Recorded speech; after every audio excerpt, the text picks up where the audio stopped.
Просто самая дорогая одежда в моей жизни. И они заказывают уже отшитые и готовые футболки и худи откуда-то из Китая. Вот этот материал просто вот так приклеился друг к другу. 600 рублей за стикеры. Господи, как мне теперь носить эту кофту? Жду обзор на одежду от бренда Бездна. Такие комментарии я видела достаточно часто. В один момент под каким-то рандомным постом в Телеграм у меня просто началось стихийное обсуждение бренда одежды от Авы Мелисы. Так что сегодня у меня для вас есть несколько вещей, да, которые я вам сегодня покажу, примерю, и мы с вами обсудим запуск бренда Бездна, проверим качество вещей и попробуем понять, почему какие-то футболки с принтом стоят настолько дорого. А еще смотри это видео до конца, потому что там я пару секретиков раскрою про этот бренд. Ну и конечно же не обойдется без скандальчиков о том, как футболки продавались по 100 тысяч рублей и почему я оказалась в бане. Всем привет, с вами Лена Ягермис, и на моем канале много интересных и полезных видео о макияже, стиле и обзорах косметики. И сегодня у меня на обзоре одежда бренда Бездна от известного бьюти-блогера Авы Мелисы. Эта одежда вдохновлена аниме, геншином, а также всякими неформальными и альтовыми вайбами. Этот бренд появился где-то примерно год назад, и за все это время бренд очень активно развивается, прям как грибы растет на глазах. Это же мой гриб, но я его ем, видишь, надкушено. И очень прикольно, что Лиса в своих соцсетях показывает нюансы производства, как одежда создается, как все это делается, как придумываются дизайны, и на все это действительно интересно смотреть, видеть всю эту изнанку индустрии. Сразу скажу, что за творчеством Лисы я слежу очень давно, еще из тех времен, когда она там косметику на машине переезжала. Я надеюсь, что ты готова обращаться со своим кремом. И пусть мне она как блогер импонирует, но в этом видео будет честное мое мнение о бренде Бездна.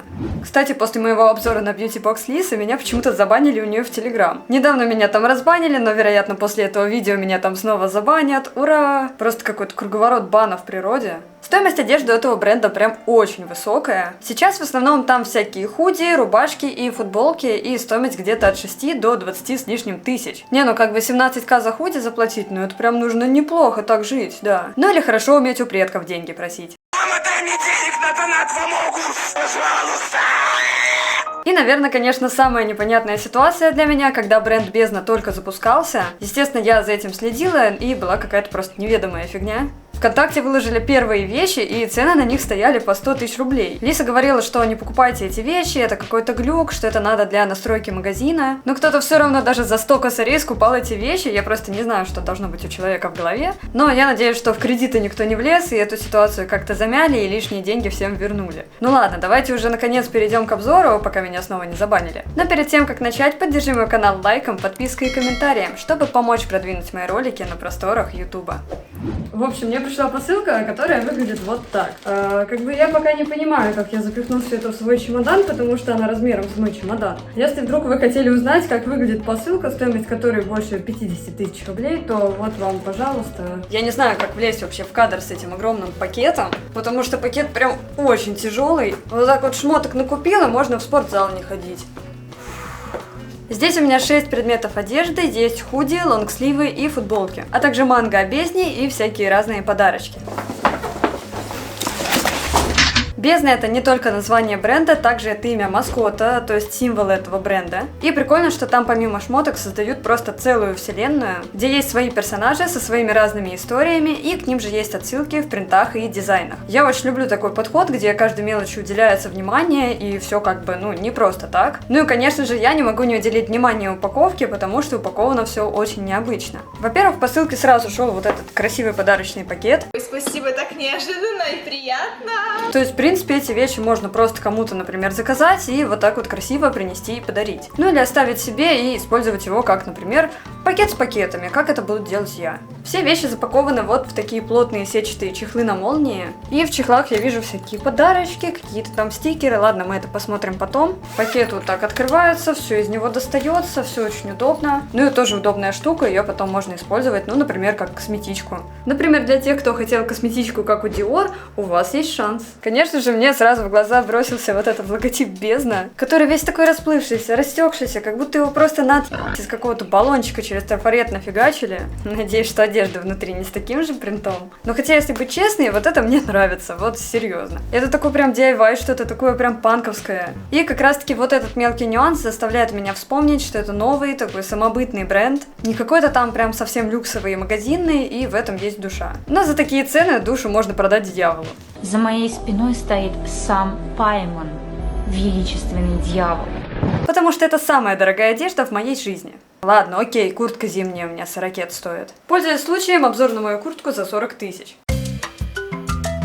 Эта ткань просто сама притягивает к себе грязь. И отмыть эту куртку можно только в химчистке, но за последние года 3 я ее носила в химчистку 4 раза. Рукава просто блестят. И снимать куртку приходится вот так вот, через ноги. Потому что молния сломана, и это не я ее сломала, она сама просто внизу развалилась. Соответственно, после вот такой подставы с курткой я уже дорогим вещам не особо доверяю. Честно говоря, я уже никому не верю, ничего не жду.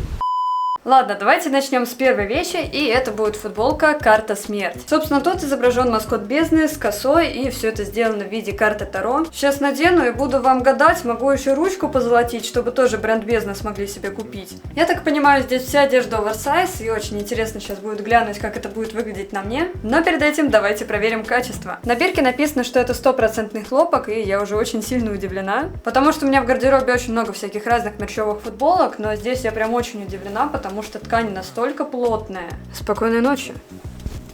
Не, ну ткань просто пушка, ничего не будет просвечивать, будет тепло, и еще из-за такой ткани она должна как-то, видимо, интересно держать форму. Не, ну просто сравнить вот эту футболку и обычную мою какую-нибудь панковскую футболку. Вот здесь просто ткань тоньше, наверное, раза в 3. Все швы прошиты белыми нитками, и швы просто идеально ровные. Даже вот просто зацените, как прошита подмышка. Ну, по-моему, это прям супер хорошо сделано. Просто идеальные стыки, я вот, честно, вообще такого не ожидала, просто класс. И опять же, как я люблю, очень много всяких мелочей. Сзади есть вот такая бирочка с логотипом бездны. Здесь прям аж вышивка.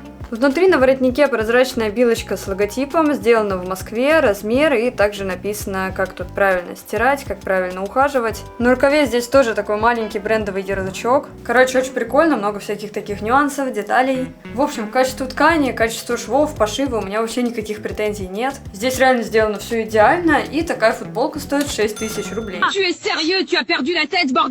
Окей, цены мы с вами потом обсудим. Принт сделан тоже очень качественно. Как Лиса показывала в своих видео, они проводили многочисленные испытания, по-всякому там тестировали, растягивали этот принт. И действительно, когда растягиваешь ткань, принт никак не трескается, не деформируется. И, вероятно, если правильно стирать, то такой принт сохранится действительно надолго. Кстати, если у кого-то есть вещи от бренда Бездна уже давно, напишите, пожалуйста, в комментариях, как вам вообще качество, изменилось ли что-то в вещах в худшую сторону, или они остались такими же, как были при покупке.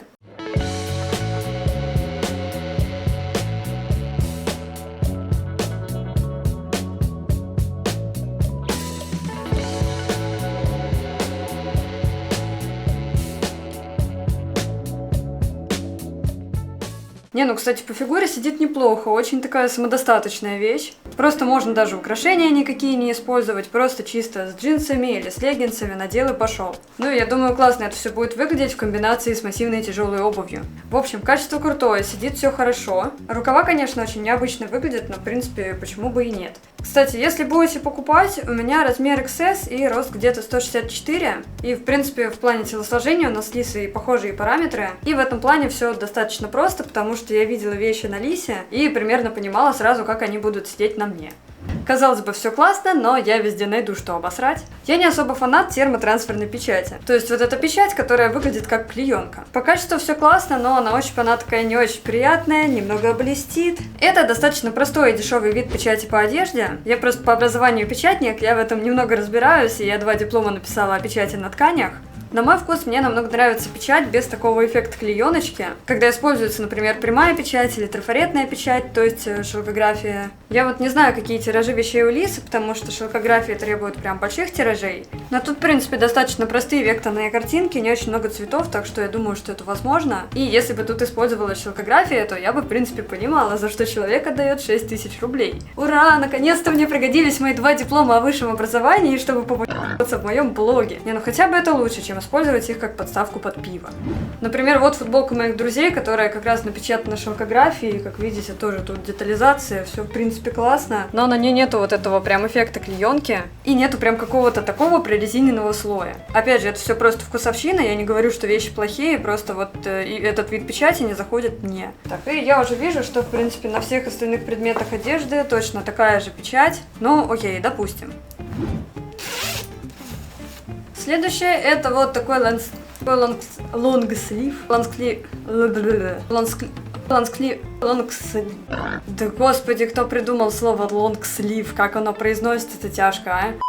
Следующий это такой лонгслив Гидра из коллекции 7 элементов, которая вдохновлена элементами из игры Геншин. В принципе, реально, вот эта часть принта чем-то напоминает значок из Геншина. А стоимость этого лонгслива, кофты, короче, я не могу выговорить это слово. Стоимость этой кофты 8000 рублей. Тут, в отличие от футболки, уже другая ткань, она чуть менее плотная, но очень-очень мягкая. Прям вообще, это какой-то кайф. Здесь принт спереди, а также принт на рукавах. И сами рукава такой необычной разклешенной формы. И тут я уже вижу один небольшой нюанс, то что вот эта ткань, она прям вот достаточно сильно мнется. И просто сейчас, после того, как вещь полежала в пакете, она просто выглядит немного как из жопы. И это не очень хорошо, потому что у меня нету отпаривателя. Ну, короче, вот эти лонги, я думаю, лучше хранить на вешалках. Вот у футболки ткань вообще не мнется.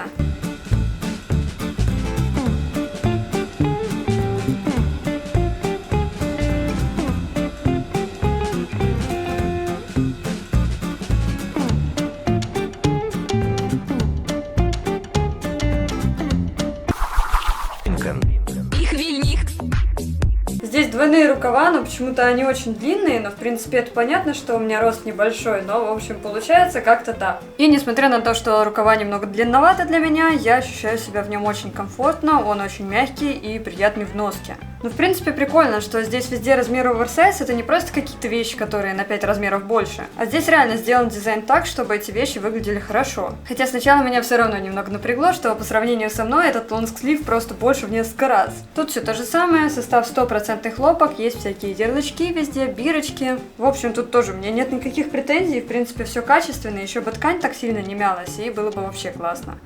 И вообще за вот эту печать я, наверное, переживаю больше всего, потому что однажды я себе заказала с Алика худи, где спереди был нарисован кролик, он был напечатан точно таким же способом. В общем, тоже такая же клееночка. И после первой же стирки у меня произошел трэш. У меня просто в стиралке вот так вот между собой склеилась морда кролика. То есть вот этот материал просто вот так приклеился друг к другу, и один кусок морды этого кролика, вот такой вот здоровый, просто полностью вырвался от футболки и остался приклеенным к другой стороне. Короче, это был лютый кринж, у меня травмы, и теперь я боюсь доверять термопечати. Вдруг у меня сейчас за 8000 после первой стирки также принт склеится. Причем я, кстати, стирала все правильно, как написано было в инструкции. Не, ну, конечно, здесь прям по ощущениям качество печати намного круче, но все равно этот заяц мою психику конкретно так подпортил. Кстати, на моем канале есть несколько угарных обзоров странных вещей с Алиэкспресс, поэтому переходите, когда досмотрите этот ролик, если вы еще не смотрели. Вы всегда можете поддержать мое творчество копеечкой на Бусти. Именно там можно задонатить на новые обзоры одежды и косметики. А еще подписывайтесь на мой телеграм, если хотите следить за моей жизнью и знать обо мне чуточку больше. Что мне еще нравится, что в принципе с моим ростом этот лонг можно носить как платье. Можно чем-нибудь его на поясе затянуть, каким-нибудь ремешком. Тоже будет дико классно смотреться с колготками, например, в сетку и какой-нибудь высокой обувью. В общем, это мне очень нравится, что эти лонги можно вообще по-разному обыграть, с джинсами, с колготками их носить как платье. Следующая вещь это тоже такой лонг. Не кавай. Он с ярким принтом, также есть принт на рукавах. И в принципе от того лонга, который надет на мне сейчас, эта вещь не отличается ничем, ну разве что только принтом. Стоимость тоже 8000 рублей. Вещи, кстати, немного пахнут, но типа они просто пахнут новыми вещами, как из магазина, а не когда ты там с Алиэкспресс какую-то дичь заказываешь, которая воняет потом на всю квартиру. Ну короче, запах просто самой обычной новой вещи. На сайте написано, что очень хорошо сочетается с юбками, так что давайте попробуем добавить сюда юбку.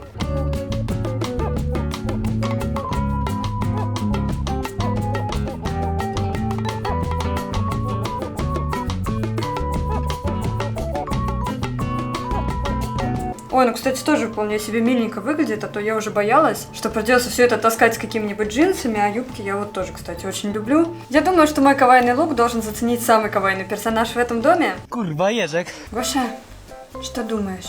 Что думаешь, кавай или не кавай? Нет, что-то Гоша вообще не особо зашло. Гоша, ну сделай вид, что ты милый, ну ёп... О, было бы, кстати, очень прикольно на сайте видеть раздел с разными луками в этой одежде. Ну, типа, с какими вещами это можно сочетать, как можно дополнить образ. Потому что я, например, до этого даже не задумывалась о том, что сюда можно юбку надеть. Не, ну, кстати, по-моему, вообще гениальная идея, чтобы на сайте были еще аутфиты. Ну и вот это все подарки. Здесь несколько вот таких больших объемных стикеров. Коллекционная карточка, которую я сзади уже порвала. 2 обычных бумажных стикер-пака от Бездны. Сколько? 600 рублей за стикеры? 600 рублей за обычные бумажные стикеры? Вы серьезно? Не, ну ладно, одежда. Одежда я понимаю, там печать, производство, пошив. Ну, блин, стикеры 600 рублей, ну это вообще трэш. Причем стикеры такие сами по себе достаточно DIY-ные, я бы сказала. Ладно, подождите, мне надо эту информацию как-то пойти переварить. Стикеры за 600 рублей, господи. 600 рублей стикеры, но за эти деньги можно неделю питаться дошираками. Ну ладно, я так понимаю, они в подарок идут обычные, ну или нет. Ладно, давайте дальше смотреть, потому что здесь целая книжечка о том, как эти вещи правильно стирать, как за ними ухаживать, при какой температуре, чтобы принт сохранился, чтобы с вещами было все хорошо. И вот это, кстати, реально прям очень полезно, чтобы не было той ситуации, которая была с моим кроликом с Алиэкспресс. И, кстати, у каждой вещи есть своя двухсторонняя бирочка с разными изображениями, что тоже очень приятно. Если кто-то хочет, можно тоже из них собирать коллекцию. Так, давайте сейчас погадаем, что же нас ждет в будущем. Давайте. Так. Сейчас карты нам все скажут. О, меня ждет разбитое сердце, ну капец. Не, ну давайте лучше уже в дурачка, я не знаю. Так, тут еще какая-то бумажка. Дорогой покупатель, меня зовут Лиса Авами, я основатель бренда Бездна. Я бы хотела выразить свою искреннюю благодарность, бла-бла-бла, бла-бла-бла. Ваше мнение помогает нам становиться лучше и развиваться. Надеюсь, что после моего мнения никто не обидится. Тут также всякие рекомендации по уходу. С любовью, ваша Лиса и команда Бездна. Вообще, в принципе, мне всегда приятно такие штучки получать, если мне какой-то бренд что-то присылает или я что-то покупаю. Очень классно всегда вот какие-то такие открыточки, записочки, какие-то бумажки. Ну реально, мусора приятно. Ну и, конечно же, манга про бездну, про вот этого персонажа, это лиса с рогами. Вот так тут, собственно, комикс небольшой, черно-белый. Пока что это самое начало истории, это скорее больше выглядит как какой-то просто сувенир. Я думаю, в дальнейшем эта история будет развиваться, и тут прям очень много отсылок к тому, что вот этот персонаж бездна, это что-то связанное с лисой. Это какие-то черты ее характера или какой-то кусочек из биографии. И каких-то душещипательных разворотов событий там не происходит, просто скорее вот рассказ о самих персонажах и такое знакомство с персонажами бренда в формате комикса. А еще, когда я читала мангу, я прям очень угорела со всяких пасхалок. Просто по шкале от 1 до 10, насколько вот вы ожидали увидеть манги Краб-Крабыча. Все, я требую коллаборацию Бездны и Краб-Крабыча, срочно! Так, следующая у нас футболка, называется Арлекино. Смерть. Лично для меня это просто какая-то футболка с каким-то непонятным принтом, с непонятной надписью на непонятном языке. Если бы мы знали, что это такое, мы не знаем, что это такое. Ладно, эта футболка вдохновлена персонажем Арлекино из игры Геншин. И здесь, собственно, четко прослеживаются детали ее костюма, и на этом мои полномочия все. Тут торчит нитка, вы видели? Вы видели эту футболку за 6 косарей и торчит нитка? Алло, Роспотребнадзор, да? Алло. У меня тут нитка на футболке за 6 косарей. Да. Все, закрываем бренд Бездна, да, увольняем всех нахрен. Сотрудников уволить, Бездну запретить, и аниме тоже запретить, и интернеты эти ваши. Да не, ну господи, ну нитка, ну торчит и торчит, да господи, ты хрен с ней, отрезал и все нормально, с вещью, качество хорошее, опять же тут. Ну кроме нитки, ну вообще вот, ну докопаться не к чему.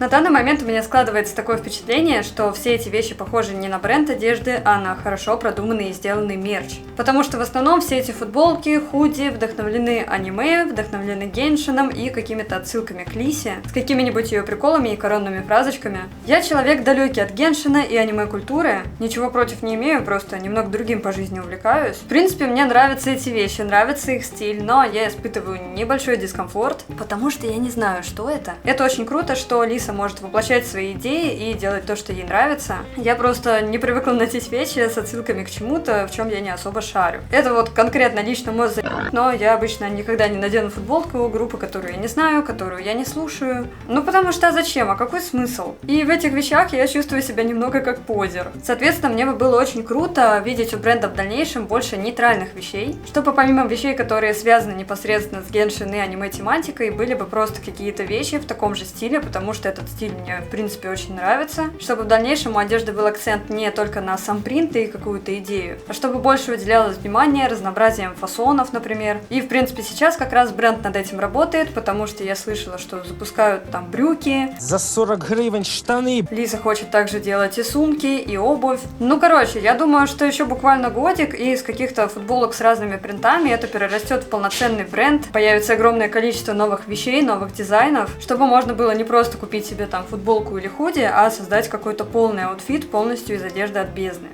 И вот касаемо вещей, которые без отсылок к персонажам, например, вот эти вот худи мне дико зашли. Хотя на них сейчас предзаказ только, но, блин, они очень крутые по дизайну. Черно-белая рубашка — это просто моя любовь. Кстати, до этого я видела, что они были распроданы, и вот сейчас они, видимо, снова появились на сайте, что как бы не может не радовать, потому что вещь такая, я считаю, базовая, и она должна остаться постоянно в коллекции. Помню, кстати, в Бифри на манекенах были такие же черно-белые платья пополам, и я прям очень хотела это платье купить. И вот сейчас я у бездны увидела эту рубашку, и такая, блин, очень клево, что кто-то такое делает. Жакеты тоже мне очень зашли, но, конечно, за такие деньги и с таким фасоном я понимаю, что это лучше мерить. Это не какой-то там оверсайз худи или футболка, которая подойдет всем. И я надеюсь, что тоже в скором времени у бездны появится какой-то офлайн-магазин, чтобы можно было приехать, эти вещи померить. В общем, я прям слежу, как развивается этот бренд, и в дальнейшем жду не только разнообразия принтов, но также разнообразия фасонов и увеличения количества таких базовых интересных вещей, которые подойдут не только для фанатов аниме, Геншина и Лисы, а также для самых обычных людей, которые просто хотят одеваться в подобном стиле и выглядеть круто. Ладно, у меня остались еще две вещи, и это снова лонгслив под названием Криво. Не Криво, а Крио. Это тоже какая-то история с Геншина, и стоимость 9000, потому что сзади тоже есть достаточно большой красивый принт. Ну и на рукавах, конечно, тоже есть принт. Ну и, кстати, на этой вещи мне уже больше нравится, как выглядит вот эта термопечать, потому что это тонкие узоры, а не какой-то такой большой кусок запечатанной ткани. И, в принципе, эти тонкие узоры выглядят достаточно прикольно. Я думаю, с этим принтом будут идеально сочетаться мои дебильные очки.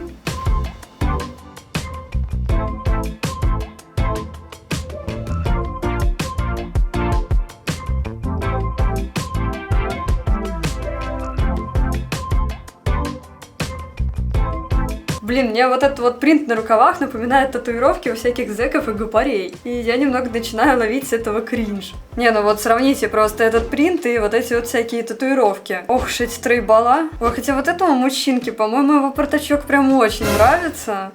Господи, какой ужас. Это просто первая фотография, которую мне выдал Google. Я просто ору. Фу, какой ужас. Господи, как мне теперь носить эту кофту? Я буду постоянно вспоминать этого мужика и плакать. Не, ну еще мне вот это все напоминает всякую вот эту зоновскую романтику. Типа, смотрите, я такая вся зечка. Хотя нет, я не зечка, я ждуля. Мне кажется, мне пора снимать курс не о макияже, а о том, как испортить своими ассоциациями нормальную вещь. Знаю, что трейбала сейчас в тренде, что в одежде, что в макияже, но вот, честно говоря, я не знаю, что с моими ассоциациями можно поделать. Ну и последняя вещь — это оверсайз худи с капюшоном Blade. И стоимость его 16 000 рублей. Сколько? Бренд Бездна, для тех, у кого бездна в кошельке. Здесь снова отсылка к игре Геншин и каким-то цветам смерти. Я в этом ничего не шарю, так что если вы шарите, напишите, пожалуйста, в комментарии. Просветите меня немного в этой теме, а то я как-то чувствую себя отсталой. Умственно отсталой. Но несмотря на это, из всех вещей худи мне прям безумно сильно зашло, наверное, даже больше всего. Ткань прям очень плотная и качественная, очень прикольный капюшон, прям такой большой и реально носибельный. Принт здесь, опять же, не трескается, не растягивается. Внутри ткань очень-очень мягкая и приятная. По ощущениям, как такое мягкое теплое одеялко. Для тех, кто постоянно мерзнет, а это я, вот это прям отличный вариант. И прям шикарно, что под него еще можно даже какой-нибудь свитер пододеть, и будет прям вот совсем тепло. В составе 65% хлопок, 35% полиэстер. Но я вообще не задрот по тканям, мне составы вообще особо не важны. Главное, чтобы вещь сидела нормально, ну и чтобы тепло было.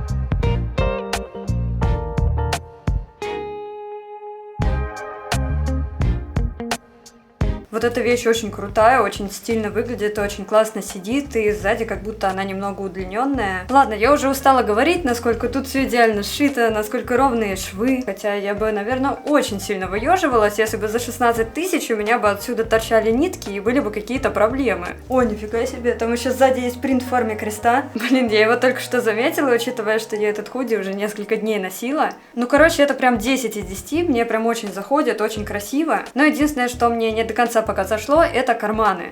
С одной стороны, это круто, что карманы есть, и они прям очень даже удобные. Но с другой стороны, когда в них что-то кладешь, например, телефон, эти карманы опускаются вниз и начинают торчать из-под худи. И вот пока что мне не особо понятно, насколько ок это выглядит.